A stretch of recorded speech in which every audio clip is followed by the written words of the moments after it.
Hi friends, मुझे उम्मीद है कि आप लोग अच्छे होंगे। आज मैं दोस्तों फिर आप लोग के लिए निर्देशांक ज्यामिति यानी कोऑर्डिनेट ज्योमेट्री वाला चैप्टर लेकर आया हूँ। प्रश्नावली 7B है उसमें दोस्तों। देखिए क्वेश्चन नंबर 14 क्या कह रहा है कि एक समचतुर्भुज का क्षेत्रफल ज्ञात कीजिए। दोस्तों समचतुर्भुज है, समचतुर्भुज आप देखते हैं तो ऐसे ही बनता है। समचतुर्भुज का क्षेत्रफल आपसे पूछा हुआ है जिसके शीर्ष इसी क्रम में है, यानी एकदम सीरियल नंबर से दिया हुआ है। ए का निर्देशांक 3,0, फिर बी है उसका निर्देशांक दिया हुआ है 4,5, सी है उसका निर्देशांक दिया हुआ है -1,4 और डी है उसका निर्देशांक दिया हुआ है -2, -1 है। तो उसका क्षेत्रफल पूछा हुआ है। संकेत में दिया हुआ है कि समचतुर्भुज का क्षेत्रफल बराबर 1/2 गुणे विकर्णों का गुणनफल, यानी उसके विकर्णों का गुणनफल कर देना है। यानी विकर्ण जो बी डी और ए सी है ना, उन्हीं का आपस में गुणा कर देना। यानी फार्मूला लगा करके इसी फार्मूले की सहायता से समचतुर्भुज का आपको क्षेत्रफल बता देना है। तो दोस्तों मान लीजिए समचतुर्भुज जो दिया हुआ है उसके निर्देशांक ए, बी और सी और डी हैं। तो लिखेंगे आप माना समचतुर्भुज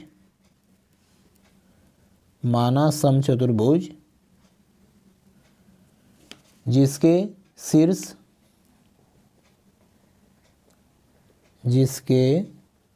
शीर्ष ए, बी, सी तथा डी हैं।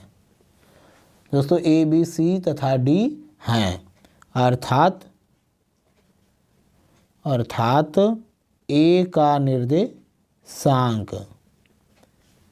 निर्देशांक दोस्तों कितना दिया हुआ है। तो देख रहे हैं आप क्वेश्चन में कि दिया हुआ है ए का निर्देशांक 3,0, बी का निर्देशांक है दोस्तों 4,5, सी का निर्देशांक है आपका -1,4 तथा डी का निर्देशांक है आपका -2, है। दोस्तों मुझे उम्मीद है कि ये बात आप जरूर समझ गए होंगे। अब दोस्तों अब क्या करना है ना कि समचतुर्भुज का जब क्षेत्रफल निकालना है तो उसका फार्मूला है 1/2 गुणे विकर्णों का गुणनफल। विकर्ण मतलब कि ये इसकी लंबाई गुणे इसकी लंबाई, तो यानी बी डी की हमें लंबाई ज्ञात करना है और ए सी की लंबाई, विकर्ण की लंबाई ज्ञात करना है। तो दोस्तों कैसे ज्ञात करेंगे, दो बिंदु हैं ए और सी, दोनों बिंदुओं को मिलाने वाली रेखाखंड की लंबाई यानी दो बिंदुओं के बीच की दूरी यानी विकर्ण निकाल लीजिए। अब विकर्ण AC की लंबाई यानी ए तथा सी के बीच की दूरी, लंबाई मतलब AC की दूरी यानी लंबाई, दूरी वाला फार्मूला लगा देंगे दोस्तों।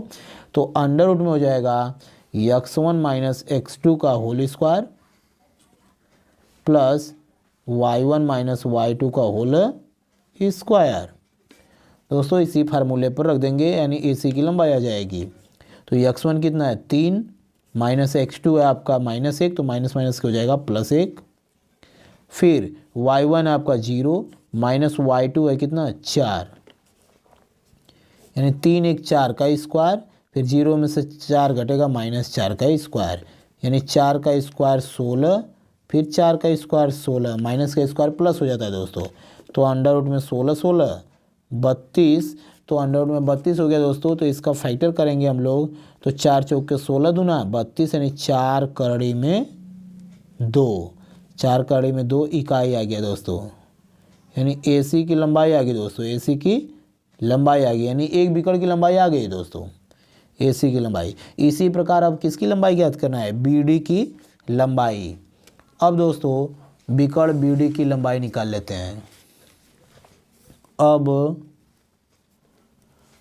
विकर्ण BD की लंबाई यानी BD के बीच की दूरी, लंबाई बराबर, तो x1 - x2 का whole square plus y1 - y2 का होल स्क्वायर। तो x1 कितना है इसमें आप देख रहे हैं 4 -2, तो माइनस माइनस +2 का स्क्वायर, फिर y1 है आपका 5 -1, तो माइनस माइनस प्लस हो जाएगा 1 का स्क्वायर, यानी 4 2 6 6 का स्क्वायर, 5 1 6 6 का स्क्वायर, यानी 6 का स्क्वायर 36, फिर 6 का स्क्वायर 36, यानी 36 36 कितना हो गया 72। तो 72 को अब फैक्टर करेंगे दोस्तों, तो तोड़ेंगे तो 6 36 दूना 72, यानी 6 कड़ी में 2, यानी 6 कड़ी में 2 आ गया इकाई दोस्तों। बीडी की लंबाई आ गई, बिकड़ बीडी की लंबाई। अब दोस्तों बिकड़ एसी की भी लंबाई पता हो गई है, बिकड़ बीडी की भी लंबाई पता हो गई। बस अब आ जाएगा इसका आराम से क्षेत्रफल। अब समचतुर्भुज का क्षेत्रफल अब निकाल लेते हैं। अब समचतुर्भुज ए बी सी डी का क्षेत्रफल बराबर, तो क्षेत्रफल बराबर दोस्तों संकेत में भी दिया हुआ है, फार्मूला होता है 1/2 गुणे बिकड़ों का गुणनफल, यानी बिकड़ ए सी गुणे बी डी, यही दोनों बिकड़ है ना, बिकड़ों का गुणनफल, बस यहीं रख देंगे। बस 1/2 गुणे ए सी का मान कितना है दोस्तों, आप देख रहे हैं ए सी की लंबाई आई है 4 कड़ी में 2, गुणे बी डी की कितनी लंबाई आई है 6 कड़ी में 2। बस ये हो जाएगा आपका 1/2 गुणे 4 का गुणा 6 में होगा 4 छक्का 24, गुणे कड़ी गुणा कड़ी 2 में होगा, तो कड़ी हट जाएगी, हो जाएगा 2, तो 2 से 2 कट जाएगा। बस आपका बच जाएगा दोस्तों 24। तो क्षेत्रफल है तो 24 वर्ग इकाई, 24 वर्ग इकाई, यानी समचतुर्भुज ए बी सी डी का क्षेत्रफल आ गया दोस्तों 24 वर्ग इकाई। ये हो गया दोस्तों रियल आंसर। मुझे उम्मीद है दोस्तों कि आपको मेरा पढ़ावा जरूर समझ में आ रहा होगा। अब चलिए दोस्तों देखते हैं क्वेश्चन नंबर नेक्स्ट। देखिए दोस्तों क्वेश्चन नंबर 15 जो है ना, दिया हुआ है कि बिंदु ए का निर्देशांक ज्ञात कीजिए, जहां ए बी एक वृत्त का व्यास है। दोस्तों एक वृत्त है, ये आप देख रहे हैं कि ये वृत्त हो गया, यहाँ इसका केंद्र हो गया, ए बी जो है ना वो व्यास दिया हुआ है, ए बी वृत्त का व्यास है, यहाँ पर ओ है उसका केंद्र है। तो दिया हुआ है जिसका निर्देशांक दिया हुआ है, ओ का निर्देशांक दिया हुआ है 2, -3 और बी का निर्देशांक दिया हुआ है 1, 4। तो पूछा हुआ है ए का निर्देशांक। तो दोस्तों माना वृत्त का केंद्र ओ है, लिख लेंगे माना वृत्त का केंद्र ओ, जिसका निर्देशांक कितना है 2, -3 है, तथा ए बी वृत्त का व्यास है। ए बी वृत्त का क्या है दोस्तों व्यास है, जिसमें बी का निर्देशांक दिया हुआ है, बी का निर्देशांक है दोस्तों कितना 1, 4 है, तथा ए का निर्देशांक ज्ञात करना है आपको।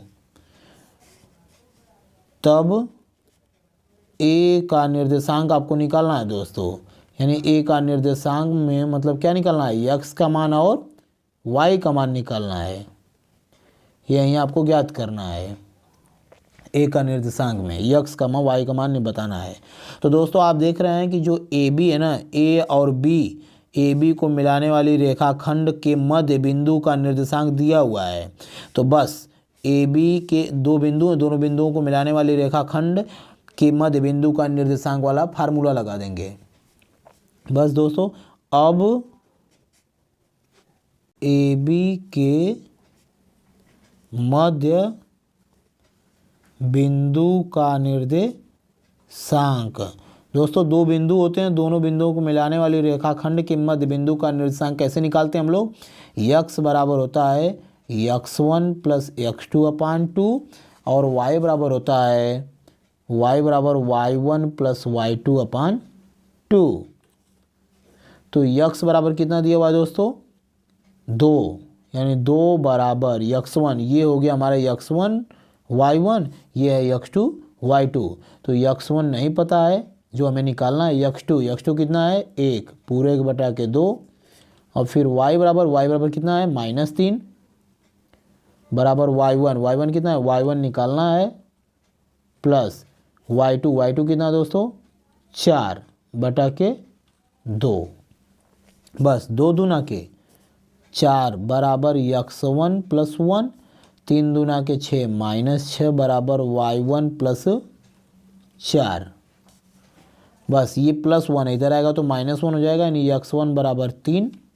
ये +4 इधर आएगा तो -4 हो जाएगा, तो -6 -4 जुड़ जाएंगे, यानी y1 बराबर -10। यानी x1 और y1 की वैल्यू आ गई। तो यानी a का निर्देशांक अर्थात अतः a का निर्देशांक, यानी a का निर्देशांक बराबर हो गया दोस्तों, a का निर्देशांक हो गया 3 -10 है। ये आ गया दोस्तों रियल आंसर। मुझे उम्मीद है कि इतनी बात आप जरूर समझ गए होंगे दोस्तों अब चलते हैं क्वेश्चन नंबर नेक्स्ट। देखिए दोस्तों क्वेश्चन नंबर 16, उस बिंदु का निर्देशांक ज्ञात कीजिए जो बिंदुओं -3, -4 और 2, 1 से खींचे गए रेखाखंड को 3:2 के अनुपात में वाह्यतः विभाजित करता है। दोस्तों तो दिया हुआ है ना कि उस बिंदु का निर्देशांक जो बिंदुओं, तो इसको हल में लिखेंगे तो माना दिए गए बिंदु A तथा B हैं, जिसके निर्देशांक क्रमशः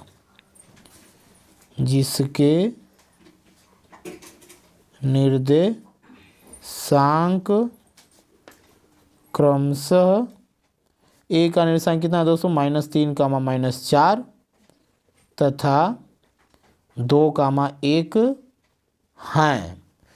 दोस्तों को खींचे गए अर्थात तब दोस्तों x1 बराबर -3, y1 बराबर -4, x2 बराबर 2 और y2 बराबर 1।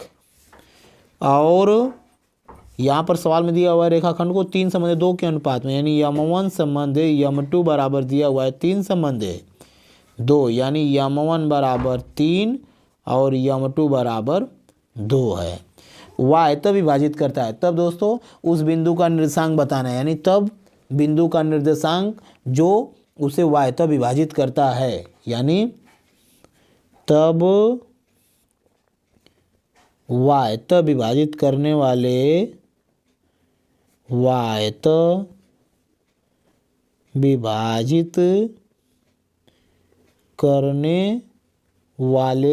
बिंदु का निर्देशांक